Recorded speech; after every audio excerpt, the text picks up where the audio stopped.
Hello everyone. Okay, as promised, I'm going to show you how to make a super simple 3-ingredient cake. What you're going to do is you're going to get a box of the angel food cake mix. Make sure you get the angel food cake mix that you just add water to. However, we are not going to add water to it. So, you can use Betty Crocker or any other kind of angel food cake mix that you'd like, as long as it's the one where you just add water.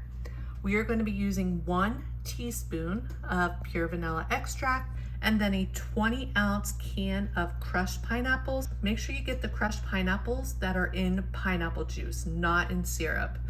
And then I just have a pan here. We are not going to grease the pan. And then to mix the cake and the pineapples and the vanilla extract together, we're going to mix it in either a glass or a metal bowl. And I do have my oven preheating to 350 degrees right now. Now I am going to just cut a piece of parchment paper for my pan and just put it on the bottom. That's it. So I'm going to do that. Get that parchment paper in the bottom of my pan, and then go ahead and just add the entire box of angel food cake mix, 1 teaspoon of vanilla extract, and the entire can of crushed pineapples, including the juice, and then just mix it thoroughly. Once we mix it thoroughly, you just pour it right into this pan and make sure you put it in a preheated 350 degree oven. But I will let you know how long I cook it for. But yeah, once I get the pineapples, the cake mix, and the vanilla extract into my bowl here, I will give you a quick peek of what it looks like. We're going to go ahead and get it mixed up, make sure it's mixed thoroughly and that there's no dry cake mix in the bottom. And then we're just going to pour it into, this is a 9 by 13, so I'm just going to pour it right into this pan, but I will be back once we get to that step. Okay, I got the cake mix in my bowl here. I added the 1 teaspoon of vanilla extract, the entire 20-ounce can of crushed pineapples that is in pineapple juice, and then I just put a piece of parchment paper on the bottom. So we're going to go ahead and mix this. Once it's mixed thoroughly, go ahead and pour it into your dish. Once your oven is preheated to 350 degrees, go ahead and put it in the oven. I'm going to place mine on the middle rack, and I'm probably going to start with 30 minutes. I'm going to set my timer for 30 minutes. If it's golden brown by then, I will pull it out, but I'll definitely let you know how long I cooked it for. So here's what it looks like. Once it's mixed up, it will foam and rise a bit. That is completely normal. So now go ahead and just put it into your pan. Please remember, do not grease the pan. If you wanted to just put a piece of parchment paper on the bottom, that's perfectly fine. Go ahead and stick it in the oven. Set the timer for at least 30 minutes. If it's golden brown by then, go ahead and pull it out, put it on a cooling rack. But once we get to that point of me pulling it out of the oven, I will let you know how long I cooked it for. And one more quick thing I wanted to tell you before I get this into the oven. I just kind of smoothed it out as best as I could. That way there's just not like a huge uneven mound on the, on the middle. So I just smoothed it out as best I could, and into the oven it goes. Okay, my pineapple angel food cake is done. I just pulled it out of the oven. I did bake mine for exactly 30 minutes. The cracking that you see, that is normal. That's what happens with angel food cake. You may notice when you first pull it out of the oven, the middle will look just a little bit jiggly. It will be perfectly fine.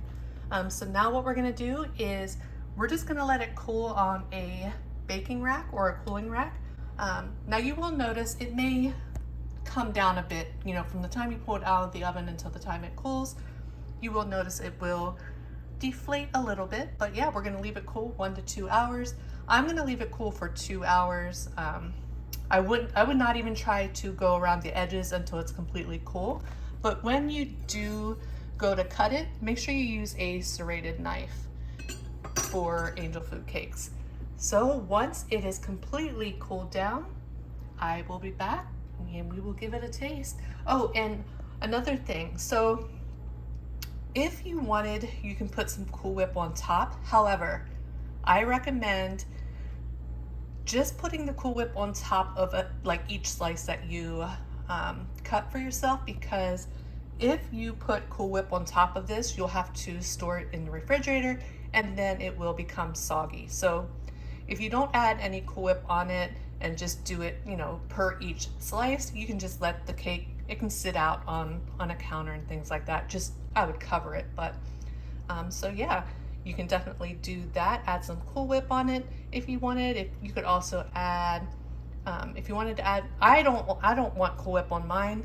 I love angel food cake just as it is. Now I have had it with Cool Whip, but I prefer it just plain as it is. But if you wanted to just spice it up a little bit, you could just add like a dollop of Cool Whip on top of a slice and then add a couple pieces of pineapple, or even like maraschino cherries and things like that. So once this is completely cooled down, I will cut it and we'll give it a taste. So I will be back. Okay, my pineapple angel food cake is done.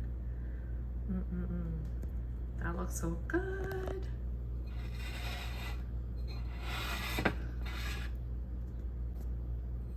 Just remember, if you do add the parchment paper on the bottom, just make sure to peel it off as you're cutting the slice. It comes right off, you just have to peel it. Let's give it a taste.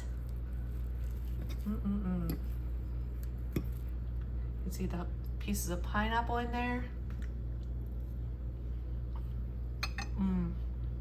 Oh my goodness.